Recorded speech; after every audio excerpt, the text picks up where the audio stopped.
할렐루야. 오늘도 새날을 주신 하나님을 찬양합니다. 오늘도 말씀으로 시작하는 이 하루, 말씀 충만, 은혜 충만, 성령 충만하시기를 주님의 이름으로 축원합니다. 오늘은 베드로 후서 1장 3절로 7절까지 말씀을 봉독해 드립니다. 하나님의 말씀을 경청하시기 바랍니다. 그의 신기한 능력으로 생명과 경건에 속한 모든 것을 우리에게 주셨으니 이는 자기의 영광과 덕으로서 우리를 부르신 이를 알므로 말미암음이라. 이로써 그 보배롭고 지극히 큰 약속을 우리에게 주사 이 약속으로 말미암아 너희가 정욕 때문에 세상에서 썩어질 것을 피하여 신성한 성품에 참여하는 자가 되게 하려 하셨느니라. 그러므로 너희가 더욱 힘써 너희 믿음의 덕을, 덕의 지식을, 지식의 절제를, 절제의 인내를, 인내의 경건을, 경건의 형제 우애를, 형제 우애의 사랑을 더하라. 아멘. 자, 오늘도 이 말씀을 통해 우리에게 주신 하나님의 음성을 듣게 되기를 바랍니다. 한국의 대표적인 문학평론가이자 초대 문화부 장관을 역임했던 이어령 선생은 생애 마지막 시기에 암 투병을 하면서도 기자 김지수 씨와 1년 동안 12차례에 걸쳐서 대담을 나누면서 죽음을 앞둔 시점에서 삶과 죽음과 문화, 신앙, 그리고 청년들에게 주는 메시지까지 마치 강의처럼 풀어낸 책이 이어령의 마지막 수업이라는 책입니다. 이 책에서 이어령 선생은 모든 사람에게 죽음을 기억하라, 메멘토 모리를 강조합니다. 죽음을 삶의 중심에 놓고 성찰하면 삶이 선물이라는 것을 깨닫게 될 것이며, 지식이든 물질이든 움켜쥐는 삶이 아니라 나눌 때에 빛이 난다는 가르침을 전해주고 있습니다. 특별히 청년들을 아끼던 이어령 선생은 청년들에게 권면합니다. 꿈을 빨리 이루는 것이 능사가 아니라 그건 지속하는 것이고, 삶은 끝까지 배우고 나누는 과정이다라는 점을 강조했습니다. 한 시대를 살다 간 지성인이요 어른으로서 그의 마지막 수업은 단순한 강의가 아니라 삶과 죽음에 대한 철학적 유산이요 유언과도 같은 내용이라 할 수 있습니다.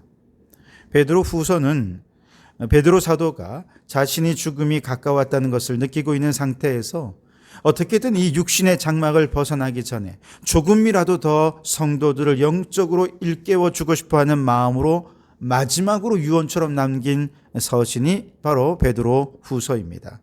13절 14절에 보시면 내가 이 장막에 있을 동안에 너희를 일깨워 생각나게 함이 옳은 줄로 여기노니 이는 우리 주 예수 그리스도께서 내게 지시하신 것 같이 나도 나의 장막을 벗어날 것이 임박한 줄을 알미라 그랬죠. 아무래도 죽음이 임박했다고 느끼면 하고 싶은 말들이 얼마나 많겠습니까? 그렇다고 또 속에 있는 것을 다 쏟아놓기에는 시간이 너무 부족하고요. 그래서 그 많은 하고 싶은 말들 중에서 베드로 사도는 본인이 죽은 후에라도 이 말씀이 계속 생각나서 말씀대로 순종하며 살기를 원하는 정말 복음의 엑기스만 모아서 지금 이 편지를 쓰는데요. 15절에 보면 내가 힘써 너희로 하여금 내가 떠난 후에라도 어느 때나 이런 것을 생각나게 하려 하노라 그랬습니다. 자, 그런데 베드로 사도가 이러한 교훈을 할 수 있는 가장 중요한 이유, 즉 베드로 사도의 교훈의 권위를 가질 수 있는 가장 중요한 원인이 뭐냐? 다름 아니라 베드로 사도 자신이 직접 예수님의 위엄을 친히 보았기 때문입니다. 16절에 보시면 우리 주 예수 그리스도의 능력과 강림하심을 너희에게 알게 한 것이 교묘히 만든 이야기를 따른 것이 아니요 우리는 그의 크신 위엄을 친히 본 자라 그랬습니다. 베드로 사도 당시에는 워낙 거짓 교사들이 교묘히 만든 이야기로 성도들을 거짓 교리로 미혹하는 일들이 많다 보니 처음에는 그럴듯해서 들어보지만 나중에는 하나도 제대로 된 진리가 없는 경우들이 많이 있었죠. 그들이 경험한 것도 아니고 본 것도 아니고 그저 몇 가지 부풀려 가지고 자신이 가진 지식을 자랑하면서 사람들을 미혹하는 이런 것들이 들통이 나는 일들이 많더라는 것이죠.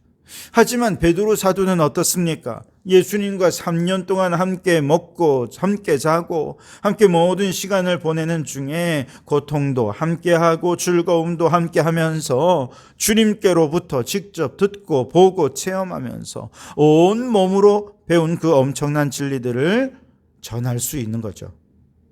그러니 상상력으로 꾸며낸 사람들과 직접 보고 전하는 베드로의 권위가 다를 수밖에 없는 것이죠. 특히 베드로는 변화산에서 있었던 일은요, 베드로, 야고보, 요한 외에는 아무도 모르잖아요. 그래서 베드로는요, 자신이 아무도 모르지만 나는 알고 있어 라고 하듯이 자랑하듯 이렇게 얘기합니다. 17절 18절에 지극히 큰 영광 중에서 이러한 소리가 그에게 나기를 이는 내 사랑하는 아들이요 내 기뻐하는 자라 하실 때에 그가 하나님 아버지께 존귀와 영광을 받으셨느니라.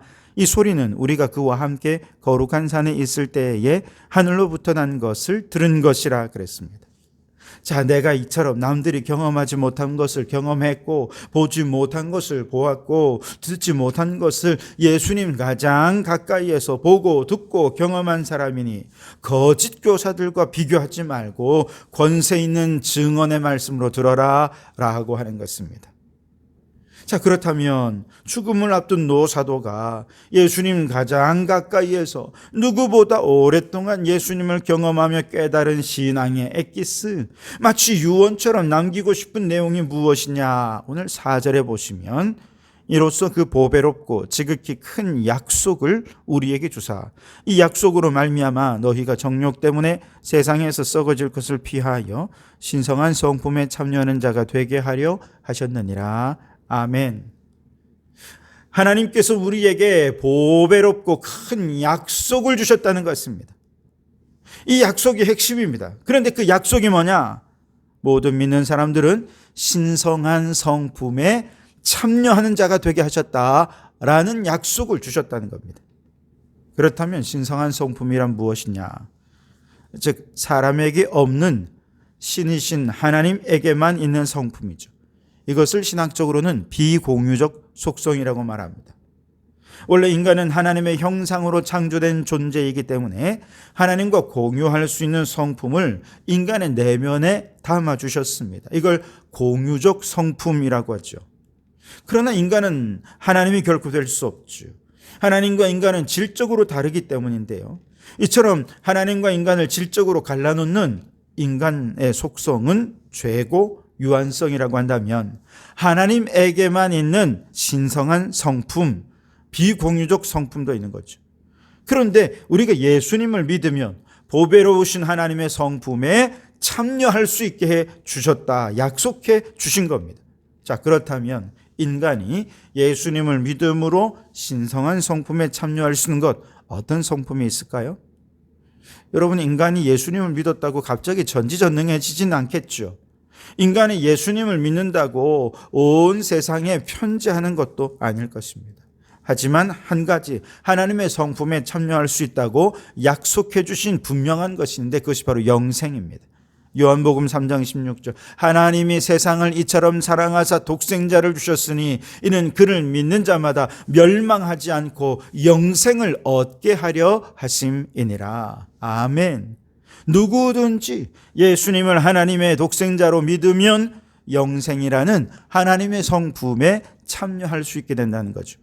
우리가 예수님을 하나님의 아들로 믿으면 예수님만이 십자가에서 내 죄를 사실 수 있는 유일하신 하나님, 인간의 몸을 입고 이 땅에 오신 그 하나님이시며 믿어지고, 이것이 믿어질 때 우리 죄가 사함받고 죄 사함받은 성도는 의롭다 인침을 받게 되고 바로 그 의로움으로 천국 영생을 선물로 받게 되는 것입니다. 여러분, 이처럼 놀랍고 감사한 일이 어디 있겠습니까? 자, 이처럼 신성한 성품에 참여할 약속을 받은 우리에게는 이제 이 땅에서 어떻게 살아야 하는 과제가 남는데요. 5절로 7절은 신성한 성품에 참여한 성도들이 지녀야 할 구체적인 삶의 덕목들에 대해 권면합니다.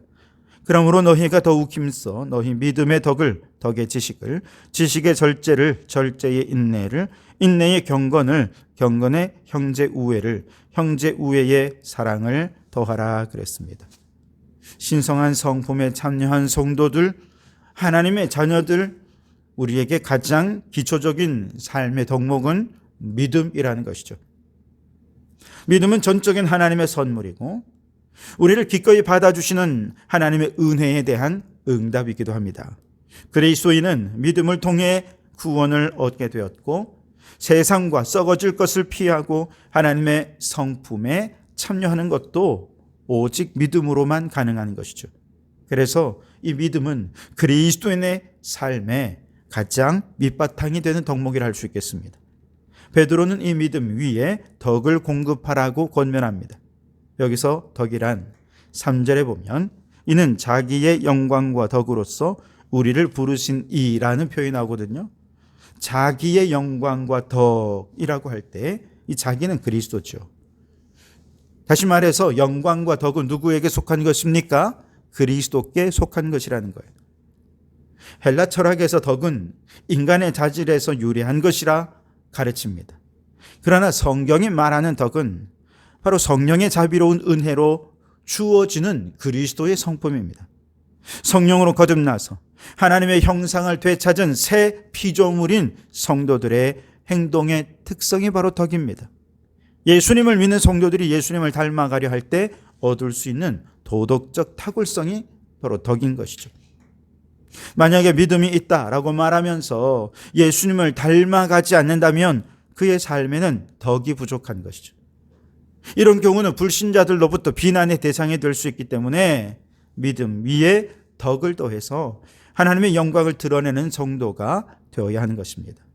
자, 그 다음 덕 위에 더해야 될 것은 지식이죠. 이때 지식은 덕스러운 삶으로 하나님의 영광을 드러내기 위해 필요한 지식이고 하나님의 뜻과 목적을 분별할 수 있는 분별력을 의미하는 것입니다. 이러한 지식을 갖고 하나님의 뜻을 분별하면 사탄의 공격에 효과적으로 대처할 수 있고 어떠한 위기 상황 속에서도 하나님의 뜻을 이루며 살 수 있게 될 것입니다. 다음으로 지식 위에 더해야 될 것은 절제라 했습니다. 그런데 갈라디아서 5장 13절에 보면 이 절제를 성령의 열매로 소개하고 있죠. 왜냐하면 당시 갈라디아 교회 성도들 중에는 그리스도 안에서 얻은 자유를 방종의 기회로 삼는 사람들이 많이 있었거든요. 특히 지식을 가진 사람들 가운데 그 지식을 방종의 기회로 삼는 사람들이 적지 않았던 겁니다. 그 지식 그 자체는 틀리지 않았어요. 그런데 믿음이 약한 형제를 고려하지 않고 그 지식을 따라 자유롭게 행하니 이것이 믿음이 약한 성도들에게는 걸림돌이 되는 거죠. 실족해 하는 것입니다. 그래서 지식이 있는 것으로만은 안 되고 이 지식을 넘어 스스로 절제할 수도 있는 그런 성도가 신의 성품에 참여하는 성품이라고 말할 수 있다는 거죠.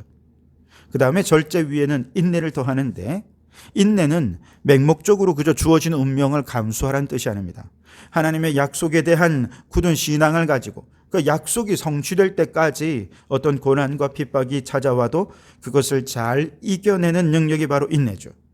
특별히 주님의 재림의 약속은 분명하지만 재림의 때가 언제인지 알 수 없기 때문에 우리는 주님이 재림하시리라는 약속을 붙잡고 어떤 고난 속에서도 인내하며 흔들림 없는 믿음으로 살아가야 하는 것입니다.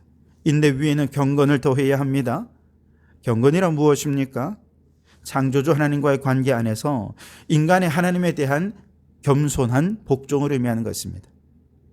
인내를 강조하는 사람들 중에는 자신의 의지력을 매우 강조하고 중요하게 생각하면서 교만해지는 경우들이 있었던 거죠.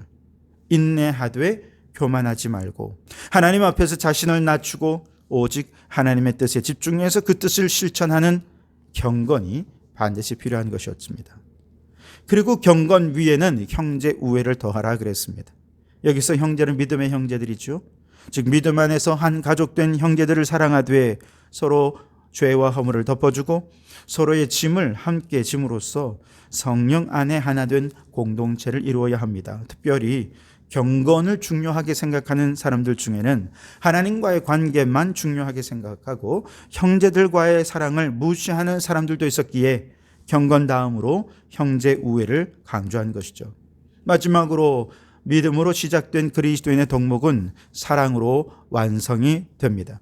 죄인을 향한 하나님의 사랑은 십자가에서 확증이 되었습니다. 죽을 수밖에 없고 멸망할 수밖에 없는 이 죄인을 위해 하나님께서 친히 인간의 몸을 입고 이 땅에 오셔서 죽기까지 복종하신 그 희생과 사랑이야말로 신의 성품에 참여한 자들이 맺어야 할 최고의 미덕이라 할 수 있을 것입니다.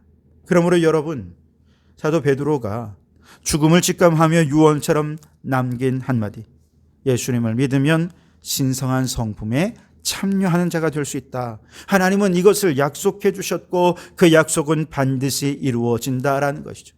실제로 그 약속을 따라 우리가 예수님을 믿을 때 우리는 영생을 얻게 되었으니 이제는 신의 성품에 참여한 자로서 믿음의 덕을, 덕의 지식을, 지식의 절제를, 절제의 인내를, 인내의 경건을, 경건의 형제 우애를, 형제 우애의 사랑을 더하며 영생을 누리며 살아가는 성도들이 되시기를 주님의 이름으로 축원합니다.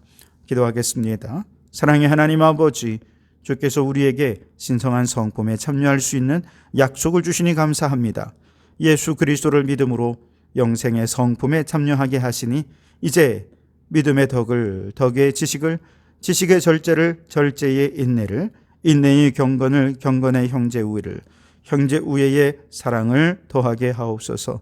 우리의 삶이 주님의 성품을 닮아가며 영생을 누리는 성도의 길을 걷게 하시고 끝까지 믿음을 지켜 주님의 영광을 나타내는 자 되게 하옵소서. 예수님 이름으로 기도하옵나이다. 아멘.